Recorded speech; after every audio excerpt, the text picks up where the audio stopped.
అందరికీ నమస్కారం. గృహ నిర్మాణ శాఖ మంత్రిగా, సమాచార శాఖ మంత్రిగా అవకాశం కల్పించిన గౌరవ ముఖ్యమంత్రి చంద్రబాబు నాయుడు గారికి, లోకేష్ బాబు గారికి, కూటమి నాయకులైన పవన్ కళ్యాణ్ గారికి, మోదీ గారికి మొట్టమొదటిగా నేను ధన్యవాదాలు, నమస్కారాలు తెలియజేస్తా ఉన్నాను. కూటమి నాయకులైన చంద్రబాబు నాయుడు గారు, పవన్ కళ్యాణ్ గారు, మోడీ గారి మీద అనేక ఆకాంక్షలతో, ఎన్నో ఆశలతో, చరిత్రలో లేని విధంగా అఖండ విజయం చేకూర్చిన ప్రజలకి, కూటమి కార్యకర్తలకి రుణపడి ఉంటానని తెలియజేస్తూ వారి సమస్యల పరిష్కారానికి చంద్రబాబు నాయుడు గారి నాయకత్వాన్ని బలపరచడానికి నేను కృషి చేస్తా అని చెప్పేసి కూడా తెలియజేస్తా ఉన్నాను. మరికపోతే హౌసింగ్ డిపార్ట్మెంట్కి సంబంధించినంత వరకు నిన్ననే రివ్యూ చేయటం జరిగింది. గత 5 సంవత్సరాలు ఈ కార్యక్రమం ఏ విధంగా జరిగిందని చెప్పేసి నిన్న రివ్యూ చేశాం. ఇదంతా కూడా నేతి బీరకాయ వైఎస్ఆర్ కాంగ్రెస్ ప్రభుత్వంలో నేతి బీరకాయ సామెత గుర్తొచ్చే విధంగా ఈ హౌసింగ్ ప్రోగ్రాం జరిగిందని చెప్పేసి మీ అందరికీ తెలియజేస్తా ఉన్నాను. ఎందుకంటే 2019-2024 మధ్య 20.6 lakhs ఇళ్ళు శాంక్షన్ చేస్తే కేంద్ర ప్రభుత్వం నుంచి పేదవాళ్ళందరికీ ఇల్లు అని చెప్పి అట్టాసంగా చెప్పిన ప్రభుత్వం, గత ప్రభుత్వం కేవలం 6.8 లక్షలు మాత్రమే, 6.8 lakhs మాత్రమే కంప్లీట్ చేయగలిగింది. మిగిలిన 13.8 లక్షల ఇళ్ళు పూర్తిగా అసంపూర్తిగా ఉన్నాయి. దాంట్లో 5.5 లక్షల ఇళ్ళు అసలు ప్రారంభం కూడా కాలేదని చెప్పేసి మనం చేస్తాం. ఇకపోతే చాలా గొప్పగా చెప్తూ ఉండేవాళ్ళు గత ప్రభుత్వం, అందరూ కూడా మీ అందరికీ తెలిసిందే. పేదల ప్రభుత్వం, ఎస్సీ ఎస్టీ బీసీల ప్రభుత్వం అని చెప్పిన గత ప్రభుత్వం గృహ నిర్మాణంలో మాత్రం ఈ పేద వర్గాలందరికీ కూడా అన్యాయం చేసిందని చెప్పేసి మనం చేస్తా ఉన్నాను. నేను ఏ విధంగా అంటే, తెలుగుదేశం ప్రభుత్వం హయాంలో అంటే 2014-2019 మధ్యలో 2,50,000 యూనిట్ కాస్ట్గా ఉన్న గృహం యూనిట్ కాస్ట్గా ఉంటే, ఈ ప్రభుత్వం వచ్చిన తర్వాత, వైసీపీ ప్రభుత్వం వచ్చిన తర్వాత ఆ యూనిట్ కాస్ట్ని మొత్తం 1.8 lakhsకి తగ్గించేసింది. తగ్గించడమే కాకుండా రూరల్, కొన్ని అర్బన్ డెవలప్మెంట్ ఏరియాలు అయితే రాష్ట్ర ప్రభుత్వం ఒక్క పైసా కూడా బెనిఫిషరీకి ఇవ్వాల. మున్సిపల్ పరిధిలో మాత్రం 10,000 మాత్రం ఇచ్చారు, 30,000 మాత్రం ఇచ్చారు. 2014-19 మధ్యలో చంద్రబాబు నాయుడు గారు ముఖ్యమంత్రిగా ఉన్నప్పుడు ₹1,00,000 రాష్ట్ర ప్రభుత్వ వాటాగా ఈ స్కీమ్ని నిర్వహించారని చెప్పేసి ఈ సందర్భంగా తెలియజేస్తా ఉన్నాను. నేను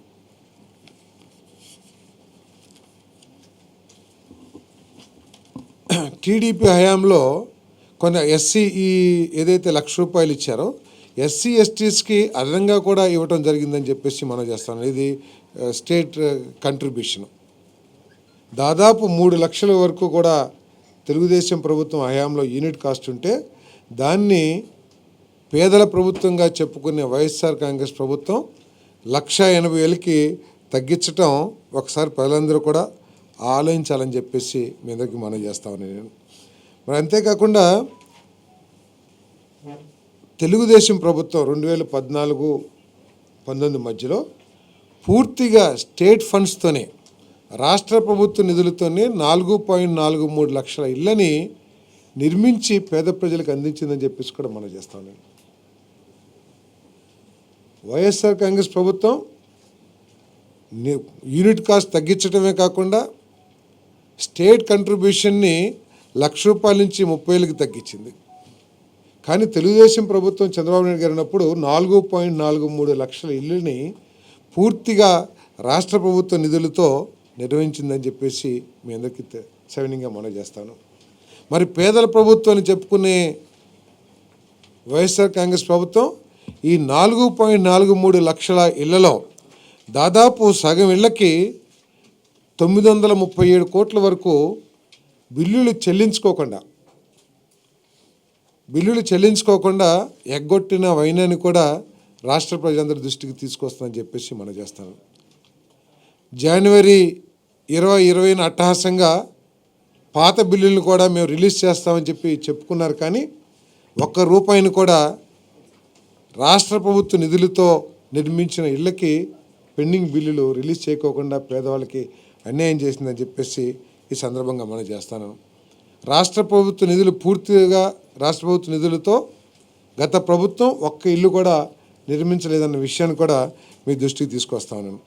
అంతేకాకుండా 18,700 కోట్లు 173 కోట్లు కేంద్ర ప్రభుత్వం ఇస్తే ఇంకా దాదాపు 3,170 కోట్లని మరి రాష్ట్ర ప్రభుత్వం ఇంకా ఈ హౌసింగ్ గత ప్రభుత్వం హౌసింగ్ డిపార్ట్మెంట్కి ఇవ్వాల్సిన అవసరం ఉందని చెప్పేసి కూడా ఈ నిధులన్నింటినీ కూడా డైవర్ట్ చేశారని చెప్పేసి కూడా మనం చేస్తాను.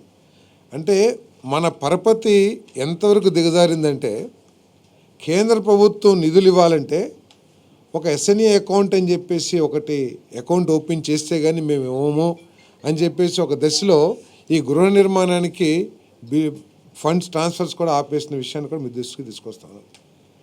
ఇటువంటి డైవర్షను మిస్యూజ్ జరుగుతుందనే ఉద్దేశంతో 7% పీనల్ ఇంట్రెస్ట్ కూడా ప్రభుత్వం మీద కేంద్ర ప్రభుత్వం వేయటమే కాకుండా దాదాపు 27 కోట్ల రూపాయలు మనం పీనల్ ఇంట్రెస్ట్ కూడా కేంద్ర ప్రభుత్వానికి చెల్లించామని చెప్పేసి ఈ సందర్భంగా తెలియజేస్తామని నేను. మరి మా మీద ఉన్న బాధ్యత 13.8 లక్షలు ఏదైతే పెండింగ్లో ఉన్నాయో ఇల్లులు, ఆ ఇళ్ళనన్నింటినీ కూడా పూర్తి చేయాల్సిన బాధ్యత ఈ ప్రభుత్వం మీద ఉందని చెప్పేసి మనం చేస్తాను నేను. మరి తప్పుకోకుండా ఆ ఇళ్ళనన్నింటినీ కూడా పూర్తి చేస్తానికి ఈ చంద్రబాబు నాయుడు గారి ప్రభుత్వం కట్టుబడి ఉంది అని చెప్పేసి కూడా తెలియజేస్తూ, మరి అంతేకాకుండా ఈ ఇళ్లలో మౌలిక సదుపాయాలు కూడా మన లేఅవుట్స్లో మౌలిక సదుపాయాలు కూడా పెద్ద సమస్యగా మారిపోయింది. గత ప్రభుత్వం చంద్రబాబు నాయుడు గారి ప్రభుత్వం ఈ మున్సిపాలిటీస్కి అతి దగ్గరలో ల్యాండ్ ఎక్విజిషన్ చేసి టిడ్కో ఇళ్ళు ప్రారంభిస్తే ఈ ప్రభుత్వంలో ఈ లేఅవుట్లని నివాసయోగ్యం లేని ప్రాంతాల్లో, నిర్మాణానికి అనువుగా లేని ప్రాంతాల్లో ఈ సైట్స్ని ఈ ల్యాండ్ ఎక్విజిషన్ చేయటం మూలంగా ఈ స్కీమ్ కుంటుపడిందని చెప్పేసి కూడా మీ అందరికీ మనం చేస్తాను నేను. ఎందుకంటే చాలా చోట్ల చెరువుల్ని ఎక్వైర్ చేశారు, కొండ వాలు ప్రాంతాలని ఎక్వైర్ చేసేసారు, శ్మశానాలు పక్కన ఎక్వైర్ చేశారు. ఊరికి 10 కిలోమీటర్లు 15 కిలోమీటర్లు ఎక్కడైతే మౌలిక వసతులు కానివ్వండి, లేదా పేదవాళ్ళు వాళ్ళ జీవనోపాధి కోసం ఎక్కడ అవకాశాలు లేని చోట్ల వీటిని ఈ ల్యాండ్ ఎక్విజిషన్ చేయటం మూలంగా ఈ స్కీమ్ కుంటుపడిందని చెప్పేసి కూడా నేను మీ అందరికీ సేవనీయంగా మనం చేస్తాను. మరి ఈ ఇన్ఫ్రాస్ట్రక్చర్ డెవలప్మెంట్ కోసం ప్రత్యేకంగా మరి ల్యాండ్ లెవెలింగ్ కానివ్వండి, లేకపోతే రోడ్స్ కానివ్వండి, వీటికి కేంద్ర ప్రభుత్వ సహకారంతో మరి ముఖ్యమంత్రి గారి సహకారంతో పంచాయతీరాజ్ నిధులు సేకరించి వీటిని కంప్లీట్ చేసి ఇక్కడ ఇల్లు నిర్మించాలని చెప్పేసి కూడా మేము భావిస్తున్నామని చెప్పేసి మనవి చేస్తాను. అంతేకాకుండా ఈ ప్రభుత్వం ప్రతి మాటకి ఏమంటుందంటే దేశంలో ఏ ముఖ్యమంత్రి లేని విధంగా మేము చేసామని చెప్పేసి చాలా గొప్పగా చెప్తూ ఉంటారు. మనందరం కూడా విన్నాం. వాస్తవానికి ఈ హౌసింగ్ ప్రోగ్రాం చూస్తే వెస్ట్ బెంగాల్ 45,69,000 ఇళ్ళు కట్టుకున్నారు ఈ 5 సంవత్సరాలు 2019, 2024 సమయంలో 45.69 లక్షలు. మధ్యప్రదేశ్ 37 లక్షల ఇళ్ళు 37.99 లక్షలు, బీహార్ 37.01 లక్ష, ఉత్తరప్రదేశ్ 36.15 లక్ష. బాగా అభివృద్ధి చెందింది ఆంధ్రప్రదేశ్ అని చెప్పుకునే ఈ ప్రభుత్వంలో మనకి కేవలం 20.6 లక్షల ఇల్లు రావటమే కాకుండా దాంట్లో కేవలం 6.8 లక్షలు మాత్రమే మనం కంప్లీట్ చేసుకున్నామని చెప్పేసి మనం చేస్తాను. అంటే దేశమంతా పేదవాళ్ళకి ఇల్లు ఏర్పాటు చేసే కేంద్ర ప్రభుత్వ సహకారంతో ఇల్లు ఏర్పాటు చేసే అవకాశం ఉన్నా కూడా ఈ ప్రభుత్వ నిర్లక్ష్య ధోరణి కానివ్వండి, నిధుల మిస్యూజు, డైవర్షన్ కానివ్వండి, దాని మూలంగా ఈ గృహ నిర్మాణ పథకం మొత్తం కూడా కుంటుపడిందని చెప్పేసి మనం చేస్తూ దీన్ని మళ్ళీ గాడిలో పెట్టి పేదవాళ్ళందరికీ కూడా ఇల్లు ఇచ్చే కార్యక్రమాన్ని ఈ ప్రభుత్వం చేయబోతుందని చెప్పేసి మీ అందరికీ సెవెనింగ్ అమలు చేస్తాను. అంటే మిస్యూజ్ అంటే ఇప్పుడు నిధులు ఏ పర్పస్ కోసమైతే వచ్చినాయో, ఏ పర్పస్ కోసమైతే కేంద్ర ప్రభుత్వం ఇచ్చిందో ఆ పర్పస్ కోసమే వినియోగించాలనేది కామన్ ఐడియా పరిపాలన. ఎప్పుడైతే ఆ నిధులు సంబంధిత శాఖకి ట్రాన్స్ఫర్ కాలేదో ఆ నిధులు మిస్యూజ్ అయిపోతాయి. దేనికి వాడినా కూడా అది మిస్యూజ్ అయినట్టే. అది ఋషికొండ రాజభవనానికి వాడి ఉండొచ్చు, లేకపోతే పథకాలు ఇవ్వడానికైనా వాడి ఉండొచ్చు, లేకపోతే కావాల్సిన కాంట్రాక్టర్లకి బిల్లులు చెల్లించుకుంటానికైనా ఇచ్చి ఉండొచ్చు, ఏదైనా కావచ్చు. మిస్యూజ్ అండ్ డైవర్షన్, మిస్యూజు డైవర్షన్ జరిగింది కాబట్టే 27 కోట్ల పీనల్ ఇంట్రెస్ట్ రాష్ట్ర ప్రభుత్వం కేంద్ర ప్రభుత్వానికి చెల్లించాల్సి వస్తుంది. జగనన్న కాలనీలకు ల్యాండ్ ఎక్విజిషన్ జరిగింది, దాంట్లో అక్రమాలు జరిగిందని మీరే చూస్తారు. వాటి మీద అక్రమాలంటే అంటే ఇళ్ళ నిర్మాణానికి అనువుగా లేని ప్రాంతాలని, అంటే బాధ్యతారహితంగా కానివ్వండి, లేకపోతే ఇక్కడ కట్టొచ్చా లేదా అనే దాని మీద ఒక ప్రాపర్ అసెస్మెంట్ లేకోకుండా ల్యాండ్ ఎక్విజిషన్ జరిగింది. తర్వాత ఇప్పుడు ల్యాండ్ ఎక్విజిషన్ జరిగిన తర్వాత మనందరం చూస్తూ ఉంటాం లేఅవుట్స్, ప్రైవేట్ లేఅవుట్స్. వాళ్ళు ఏం చేస్తారు, ముందు రోడ్లు, కరెంటు, డ్రైనేజు, ఆ ఫెసిలిటీస్, మినిమం ఫెసిలిటీస్ క్రియేట్ చేసినాక బెనిఫిషరీస్ కానీ కొనేవాళ్ళు కానీ వచ్చి కొనుక్కుంటారు. ఇక్కడ ఏమైంది, ఎక్కువగా ఏంటంటే ఈ ప్రాంతాల్లో చూస్తేనేమో మాగాణి భూములే ఉంటాయి. మాగాణి భూములు తప్ప ఇంకేమి ఉండవు ఇళ్ల స్థలాలకి. సో మాగాణి భూముల్ని మనం సేకరించినప్పుడు దాన్ని ఫిల్లింగ్ కానివ్వండి, రోడ్లు కానివ్వండి, లేకపోతే డ్రైన్లు కానివ్వండి, విద్యుత్ బాగానే చేశారు, దాదాపు 70-80% కంప్లీట్ అయింది. కానీ రహదారులు, డ్రింకింగ్ వాటరు, ఈ ఫిల్లింగ్ లేక చాలామంది ఇల్లు కట్టుకుంటలేదు. ఇల్లు కట్టుకున్న వాళ్ళు కూడా ఈ వసతులు లేక తాళాలేసి మళ్ళీ పాత గృహాల్లో నివసించే పరిస్థితి ఈరోజు ఉంది. కాబట్టి ఇన్ఫ్రాస్ట్రక్చర్ డెవలప్మెంట్ కూడా ఒక పెద్ద ఛాలెంజ్ అవుతుంది.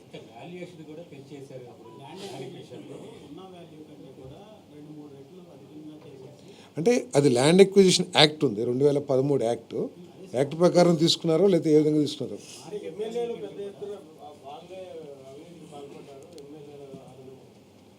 అంటే ఈ హౌసింగ్ డిపార్ట్మెంట్కి ల్యాండ్ ఎక్విజిషన్కి సంబంధం లేదు.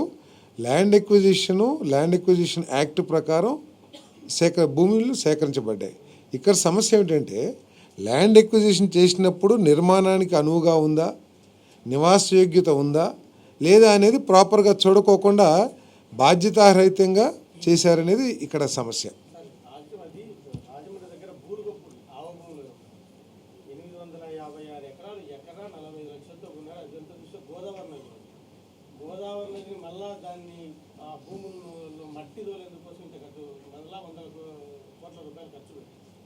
అదే అంటున్నాను, అదే నేను చెప్పేది ఏంటంటే మీకు నిర్మాణానికి అనువుగా, నివాసయోగ్యానికి అనువుగా లేని ప్రాంతాల్లో అక్కడ ఆ భూములు అంటున్నారు, అక్కడ వేరే భూములు తీసుకోవచ్చు. ఇంకా వేరే కృష్ణా, గుంటూరు జిల్లాలో అనుకోండి, డెల్టా ఏరియాస్ ఉన్నాయి అనుకోండి, అక్కడ ఓన్లీ అగ్రికల్చర్ ల్యాండ్సే ఉంటాయి, వెట్ ల్యాండ్సే ఉంటాయి. మనకి మెరక భూములు, డ్రై ల్యాండ్స్ కానీ లేదా అప్ ల్యాండ్స్ కానీ దొరకవు. కాబట్టి అవి తీసుకున్న వాటిని నివాసయోగ్యంగా కానీ నిర్మాణయోగ్యంగా కానీ ఏ విధంగా చేయాలని ఒక ప్రణాళిక లేకపోవటం మూలంగా అక్కడంతా కూడా ఈ లబ్ధిదారులు ఇబ్బంది పడుతున్నారు అనేది మీకు తెలియజేస్తారు.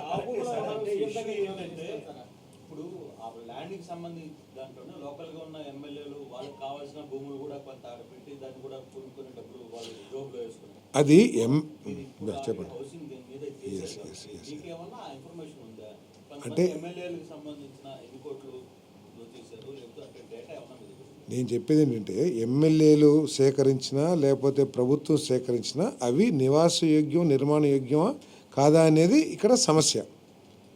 తర్వాత వాళ్ళు ఆ రోజు యాక్ట్ ప్రకారం ల్యాండ్ ఎక్విజిషన్ యాక్ట్ ప్రకారం ఏదైతే చెల్లించాలో ల్యాండ్ ఎక్విజిషన్కి ఒక యాక్ట్ ఉంది కదా, పార్లమెంట్ చేసిన యాక్ట్, ఆ యాక్ట్ ప్రకారమే చేశారని అనుకుంటున్నాము. ఒకవేళ ఆ యాక్ట్ ప్రకారం చేయకపోతే తప్పకుండా చర్యలు తీసుకుంటామో ఎంక్వైరీ చేయటమో జరుగుతుంది. ల్యాండ్ ఎక్విజిషన్ యాక్ట్ ప్రకారం తీసుకున్నా అవి నివాసయోగ్యమా నిర్మాణయోగ్యమా కాదనేది ప్రాపర్గా అసెస్మెంట్ జరగలేనిది ఇక్కడ సమస్య. తీసుకున్న తర్వాతనే సరే వాటిని డెవలప్మెంట్ చేసి ప్రాపర్గా ప్లానింగ్గా చేయలేనిది ఇక్కడ సమస్య.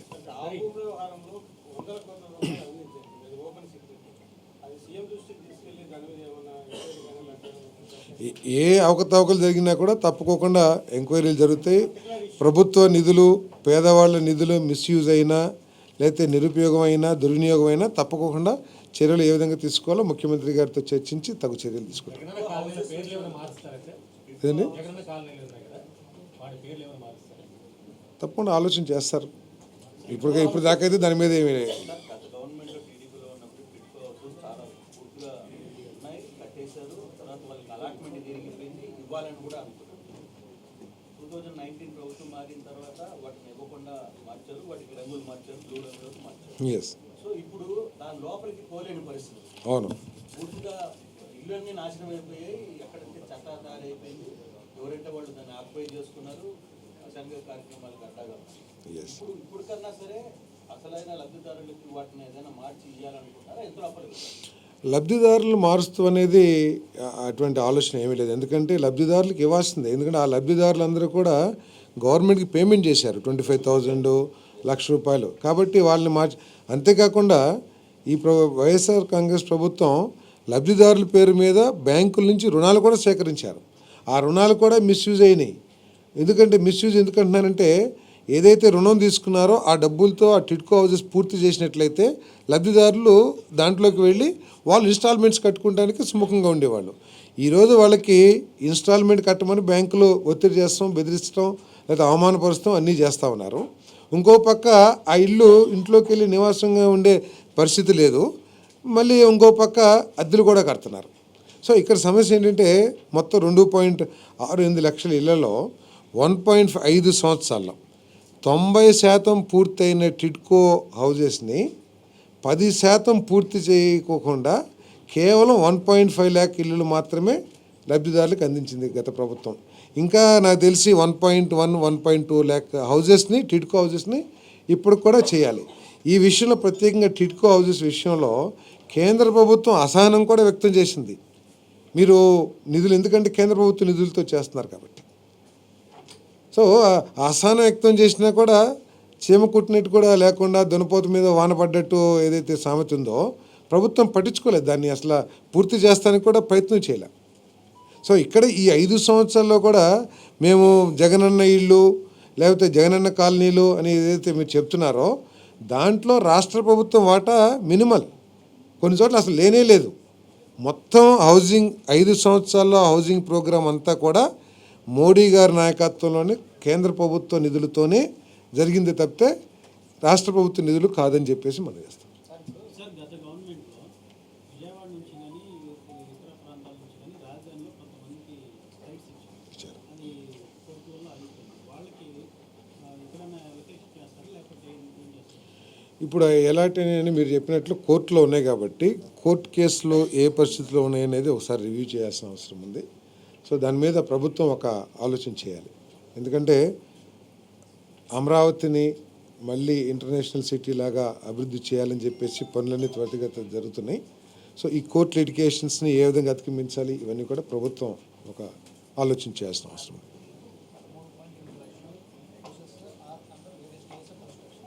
దాంట్లో 5.5 lakhs not at started at all. Yeah, we have to complete them. We have to take the help of the central government for infrastructure development. Also, we have requested the Panchayat Raj Minister Sri Pawan Kalyan Garu to take up the infrastructure works under Panchayat Raj schemes because they are eligible for NRGS funds from the central government.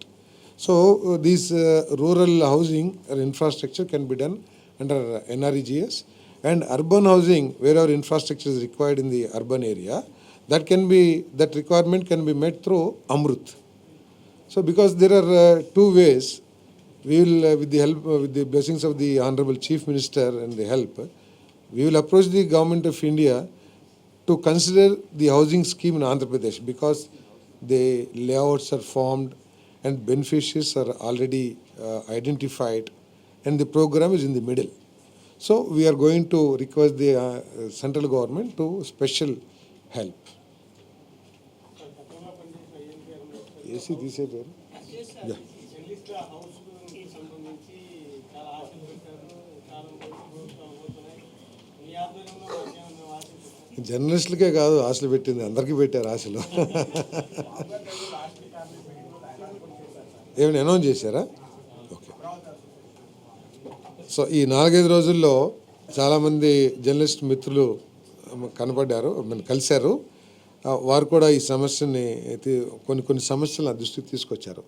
తప్పకుండా ముఖ్యమంత్రి గారి దృష్టికి తీసుకువెళ్ళి మీకు ఈ సమస్యలు పరిష్కరించడానికే నేను ఎక్కువగా ప్రయత్నం చేస్తానని చెప్పేసి మనం చేస్తాను. అదే నేను ఎక్కువగా ప్రయత్నం చేస్తానంటే అదే కదా, ముఖ్యమంత్రి గారిని ఒప్పించడానికి ప్రయత్నం చేస్తాను. సో ప్రభుత్వం అన్ని కోణాల్లో ఆలోచించి ఏ విధంగా చేయాలనేది తప్పకుండా ఆలోచిస్తుంది. తప్పకుండా నేను ఎస్ ఉంటే కొంత రిపేర్లు ఏదైనా ఉంటే 10% ఎస్ సో వాళ్ళకి ఇమీడియట్గా మీరు ఏదైనా తప్పకుండా 1 ఇయర్లో 1.5 ఇయర్లో చేయాలనేది యాక్చువల్గా ఏంటంటే అది అడ్మినిస్ట్రేషన్ చూస్తుంది కాబట్టి, బట్ నాకున్న సమాచారం ఏంటంటే 1.5 ఇయర్లో వీటిని కంప్లీట్ చేయాలి. దీంట్లో ఒక మంచి పాయింట్ ఏంటంటే, మరి దురదృష్టితో చేశారో ఏం చేశారో, ఈ లేట్ అయినా కూడా కన్స్ట్రక్షన్ డ్యామేజ్ అయ్యే పరిస్థితి కాదు. షేర్ వాల్ టెక్నాలజీ ద్వారా ఈ టిట్కో హౌసెస్ నిర్మాణం చేయడం మూలంగా అవి డ్యామేజ్ కాదు, టోటల్గా కాంక్రీట్ కాబట్టి. అదే బ్రిక్ వర్కో లేకపోతే ఏదైతే బ్రిక్ కొద్దిగా పాడైపోయిన బ్రిక్స్ ఉంటే ఇదైపోతుంది. సో కాబట్టి హౌసెస్ కండిషన్ పెద్ద సమస్య కాదు. ఈ బ్యాలెన్స్ ఇంకా 1.18 lakhs ఉన్నాయి, వాటిని తప్పకుండా 1.5 ఇయర్లో ఇచ్చేస్తానికి ప్రయత్నం చేస్తాం.